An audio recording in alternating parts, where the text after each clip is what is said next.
Okay, y'all. I am live. Sorry, I am late. Give me a minute. Trying to get my situation together over here.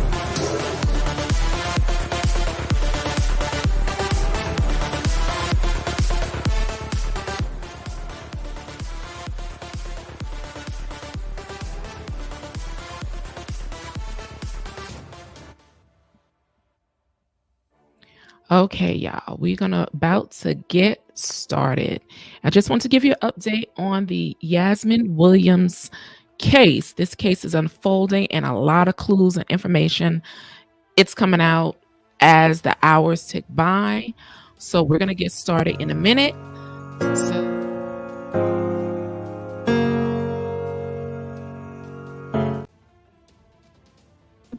crime files.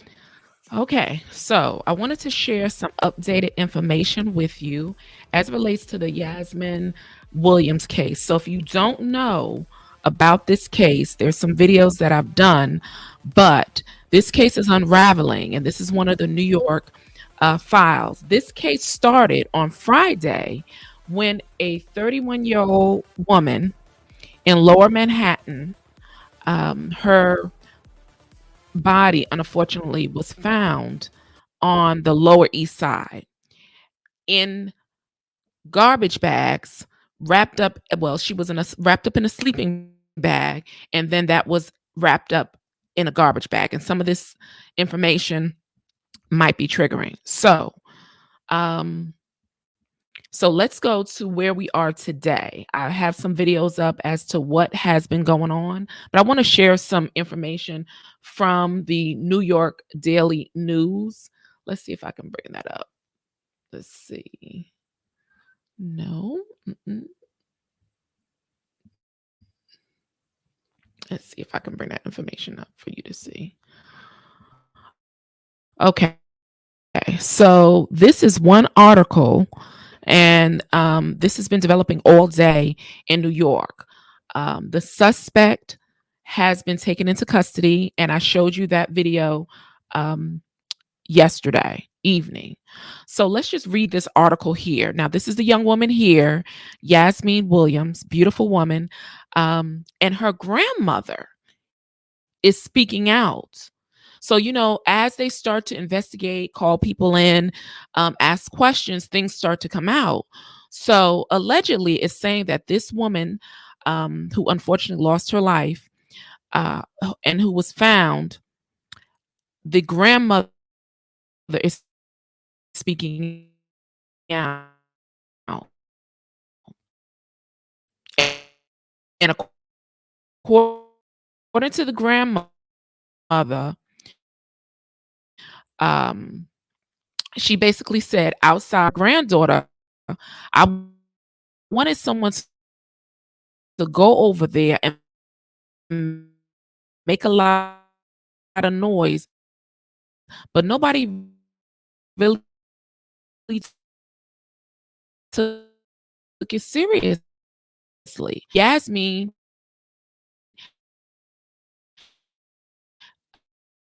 allegedly may have been living with him. So he was identified as a man in a motorized wheelchair, 226 East 28th Street.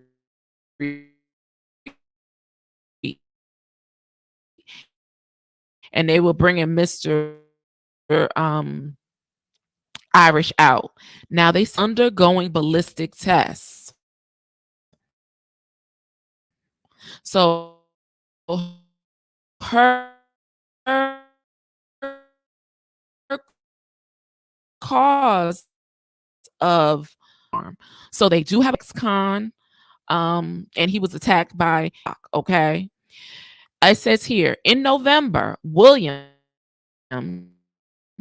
moved out of her grandmother's Kips Bay home and into Irish's apartment in the middle of the night.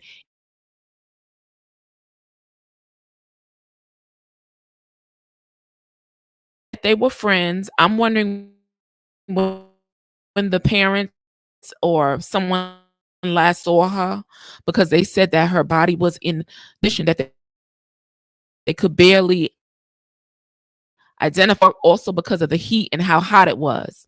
It says in the months leading up to her death, Graham began to worry about her granddaughter, who she believes was quietly in a relationship with a much older Irish. So that the man who's being held, well, the man who's being charged, he's 55 and Mrs. Williams was 31.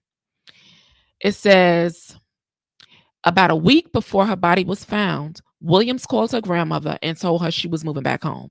She told me, Mama, I'm coming back home. Everything seemed fine, Miss Graham said. If I knew, I would have made her come home.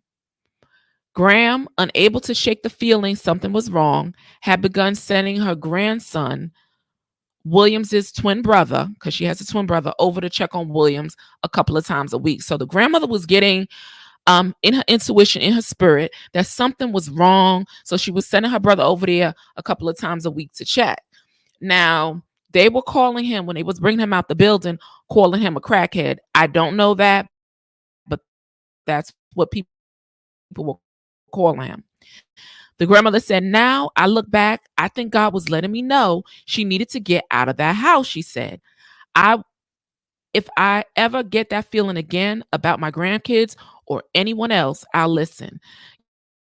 That is really true, because the Lord or those messages. But she said if she ever gets that feeling again in regards to anything, and that's why we should never underestimate the thoughts and the feelings that we have about certain situations. If you get an uneasy feeling sometime, it's best to heed that. If something is telling you leave, don't go, sometimes it's best to abide by that.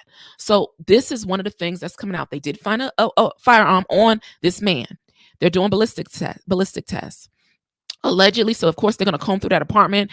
They're going to be going through there, spraying, seeing if there's any type of blood or anything in the apartment where he stayed. So that probably is where, because I knew the crime didn't take place on the street. Not to say that it can't, because people are just acting a fool all over the place these days. But I knew it took place in an apartment somewhere that was very close by. So the fact that they found the gun and they're doing ballistics is leading me to believe in that this man has this long, he's just a criminal. He has a long, long, long rap sheet. And the fact that let's look at something else that they're saying. So we know, number one, she knew this man. Number two, allegedly by the grandmother, she was staying with him in the same apartment. Number three, she was getting ready to leave and come back and stay with her grandmother. And if anybody knows and has lived in New York, a lot of people were raised where they might have a grandmother 2 blocks up, some cousins 2 blocks over, another grandmother up the street, and you go back and forth, and people know you in the neighborhood. Like how I grew up in Brooklyn, we grew up in Howard Projects right there. My grandmother was in Brownsville houses. I had another aunt in Brownsville, another aunt in Cephalo. So we all were all over the place, moving around the projects. We knew people in different projects, and you go stay at your grandmother's, you go stay at your aunt's, you go stay at your cousin's house. That's just how it was. So I'm assuming that's the same in how, she grew up in that area. And so people knew her, and she would go back and forth.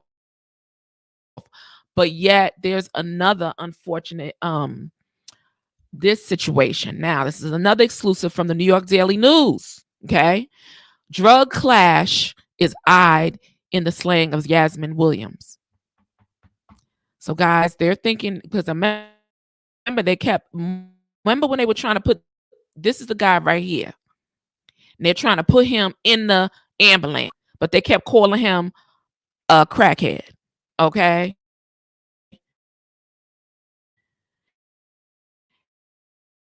And it says NYPD detectives are investigating a possible drug dispute as the motive in the slaying of Yazmeen Williams, whose decomposing body was found dumped in the trash by ex-cut's wheelchair. So we don't know how long had she been unalived, was a man or woman. So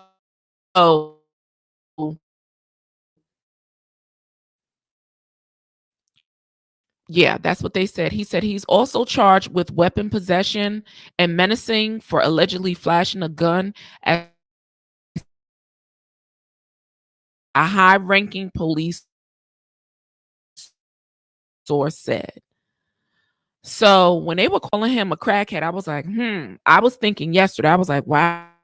I was wondering if this may have that, um, no one deserves to have their life taken from them.